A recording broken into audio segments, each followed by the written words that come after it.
মই দেখিলো যে বিজেপি দল নিজৰ বিফলতা নিজৰ কেলেংকাৰী তাৰ স্পষ্টীকৰণ ৰাইজক দিয়া নাই। 6 schedule পইচা কেন্দ্ৰীয় চৰকাৰৰ পৰা আহে। তো যদি ইয়াত কাম হোৱা নাই তো কেন্দ্ৰীয় চৰকাৰে কিয় পইচা এৰিছে? অমিত শ্বাহ ডাঙৰীয়া কিয় পইচা এৰিছে? আৰু আমিতো জানো যে সব পইচাখিনি মুখ্যমন্ত্ৰী কাৰ্যালয় যোগেদি যায়। তো যদি একো কাম হোৱা নাই তো তেওঁলোকে পইচা কিয় এৰি আছে? তো তাৰ মানে এটাহে যে পইচা ৰাস্তাত যোৱা নাই, পইচা পকেটত গৈছে। বিজেপি দলৰ পকেটত গৈছে, UPPLৰ পকেটত গৈছে। আৰু ৰাইজক স্পষ্টীকৰণ দিয়াতকৈ মুখ্যমন্ত্ৰীয়ে ৰাইজক বিভ্ৰান্তিত পেলাবলৈ বিচাৰিছে।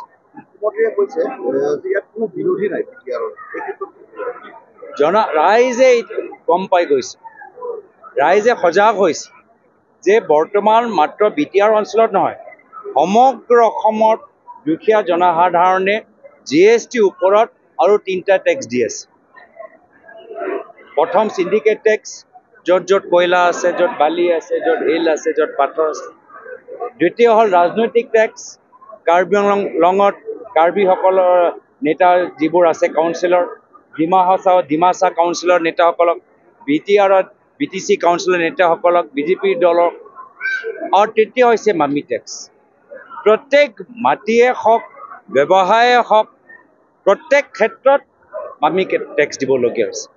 তো সেইকাৰণে ৰাইজে যে সজাগ হৈছে, ৰাইজে যে বুজি পাইছে যে উন্নয়নৰ লৈ এইখন চৰকাৰৰ কোনো সংকল্প নাই। তেওঁলোকৰ মানে উন্নয়ন পৰিবাৰৰ নামত ৰিজৰ্ট, বাগান, মাটি কিনা। আৰু সেইকাৰণে ৰাইজে বিচাৰিছে কংগ্ৰেছ দলৰ উন্নয়ন, যি উন্নয়নত শিক্ষা, চিকিৎসা, বয়োজ্যেষ্ঠসকল, মহিলা সবলীকৰণ ওপৰত, গাঁৱৰ উন্নয়নৰ ওপৰত বিশেষ জোৰ দিয়া গৈছে। আমি কোনো ব্যক্তিগত স্বাৰ্থ লৈ ৰাজনীতি কৰিবলৈ অহা নাই বা BTR নিৰ্বাচনত অহা নাই, আৰু মিছা প্ৰতিশ্ৰুতিও দিবলৈ অহা নাই। ৰাইজে গম পাই গৈছে যে হিমন্ত বিশ্ব শৰ্মা ডাঙৰীয়া BTR চুক্তি লৈ যে ইমান পাব্লিচিটি কৰিলে, এতিয়া BTR নিৰ্বাচনে পাতিব পৰা নাই। তেওঁলোকে নাগা একৰ্ড পাব্লিচিটি আৰু BTR একৰ্ডটো পাব্লিচিটি। BTR নিৰ্বাচন ক'ত হৈছে? BTR নিৰ্বাচন দৰে যি আসন বাঢ়িব লাগিছিল সেইখিনিতো বাঢ়া নাই। ৰাইজ সব কথা বুজি পাইছে। আমাৰতো সব প্ৰাৰ্থী তৈয়াৰ। এতিয়া আমি অবজাৰ্ভাৰখিনিক পঠাই আমি প্ৰত্যেক সিটৰ ৰাজনৈতিক পৰিস্থিতি, সাংগঠনিক পৰিস্থিতি আমি বুজ লৈ আছো, কিন্তু প্ৰাৰ্থীটো প্ৰত্যেক সিটত আমাৰ প্ৰস্তুত হৈ আছে। তো চৰকাৰে কি কৰি আছে সেইটোৱে কথা সুধিছো। পইচা কাৰ হাতত আছে? গোটেই পইচাটোৰ ৰিমোট কণ্ট্ৰল হিমন্ত বিশ্ব শৰ্মা ডাঙৰীয়াৰ হাতত নাই নেকি? তো পইচা যোৱাটো তেওঁলোকৰ হাতৰ পৰা গৈছে, পইচা লোৱাটো শেষত গৈ সেই একে এই ডনেশ্যন বক্স বা মামি টেক্সৰ তাতে গৈ সোমাইছে। আমি গৰিহণা দিছোঁ।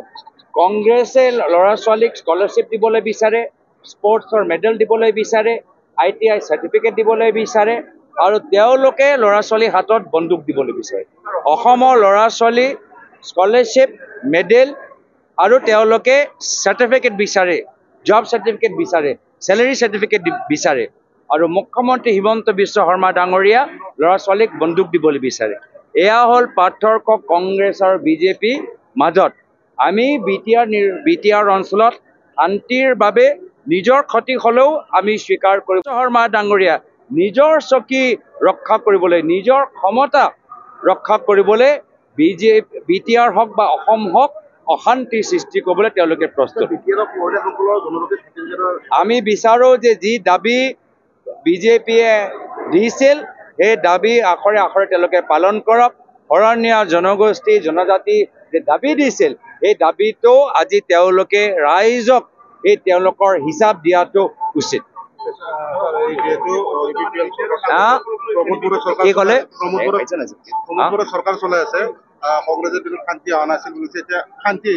মানুহে সব বুজি পায় যদি শান্তি যদি আহিছিল, প্ৰায়তো তৰুণ গগৈদেৱৰ দিনত আহিছিল। তেওঁ স্থানীয় নেতৃত্বক, বড়ো সেই নেতৃত্বক এই সময়ত সন্মান কৰিছিল। আজিৰ তাৰিখত হিমন্ত বিশ্ব শৰ্মা ডাঙৰীয়া কোনো স্থানীয় বড়ো নেতৃত্বক সন্মান নকৰে। তেওঁ দুইটা দলটোকে ৰিম'ট কণ্ট্ৰল যোগেদি চলাই আছে তেওঁ দুটা দলকে তেওঁলোকে শেষ কৰিবলৈ চেষ্টা চলাই আছে যিদৰে অগপৰ লগত মিত্ৰতা কৰি অগপ দলটোক ধ্বংস কৰিলে একে তেওঁলোকৰ চিন্তা UPPL আৰু BPF লৈ সেইকাৰণে ৰাইজে বুজি পাইছে UPPL আৰু BPF-ক ভোট দিয়াটো মানে হিমন্ত বিশ্ব শৰ্মা ডাঙৰীয়াক ভোট দিয়া আপুনি ভাষণত কৈছিলে যে অসমৰ নাগৰিকসকলক তেখেতে শ্ৰেণী বিভক্ত কৰিছে প্ৰথমটো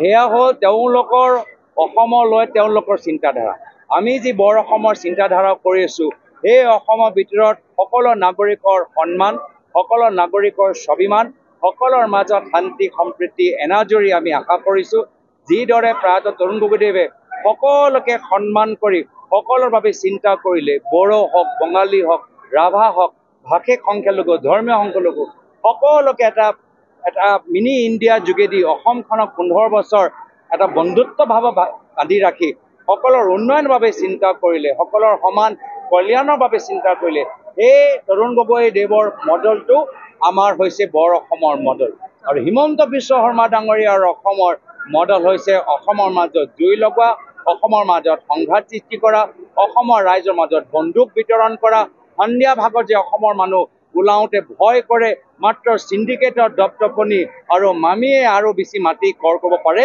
সেয়া হৈছে তেওঁলোকৰ অসমৰ মডেল তেওঁলোকৰ ৰাইজে পৰৱৰ্তী সময়ত হিমন্ত বিশ্ব শৰ্মা মডেল বনাম তৰুণ গগৈদেৱৰ মডেল অধ্যয়ন কৰিব আৰু আমি তৰুণ গগৈদেৱৰ মডেল অনুকৰণ কৰি ৰাইজৰ মাজত এটা নতুন বৰ অসমৰ কল্পনা যুৱকসকলৰ যোগেদি ৰাইজৰ লগত আলোচনাৰ যোগেদি আমি সৃষ্টি কৰিবলৈ বিচাৰিছো স্যাৰ যেহেতু আপুনি ভাষণত কৈছিলে যে বহিৰাগতক মাটি দিবৰ বাবে ট্ৰাইবেল বেলাৰৰ ষষ্ঠ অনুচ্ছেদটো শিথিল কৰাৰ কথা ভাবিছে বৰ্তমান চৰকাৰ আকৌ হিমন্ত বিশ্ব শৰ্মা ডাঙৰীয়া নিজৰ চকী সুৰক্ষিত কৰি ৰাখিবলৈ মুখ্যমন্ত্ৰী হৈ থাকিবলৈ ভাবিছে যে আদানী আম্বানী পাতাঞ্জলিক মাটি দিলে তেওঁ সুৰক্ষিত হৈ থাকিব সেইকাৰণে ট্ৰাইবেলসকলৰ প্ৰায় 40,000 বিঘা মাটি এই বড়ো ৰাভা আমাৰ কাৰ্বি ডিমাচা সকলৰ মাটিৰ ওপৰত তেওঁলোকৰ চকু সেইকাৰণে ট্ৰাইবেল বেল্ট ব্লকক সন্মান নকৰে সেইকাৰণে 6 স্কেডিউলক সন্মান নকৰে সেইকাৰণে বাগিচা মানুহক উচ্ছেদ কৰিছে সেইকাৰণে খিলঞ্জীয়া মানুহক উচ্ছেদ কৰিছে যিকোনো খবৰৰ বাবে যোগাযোগ কৰক 7099017330 লগতে 7099017110 নম্বৰত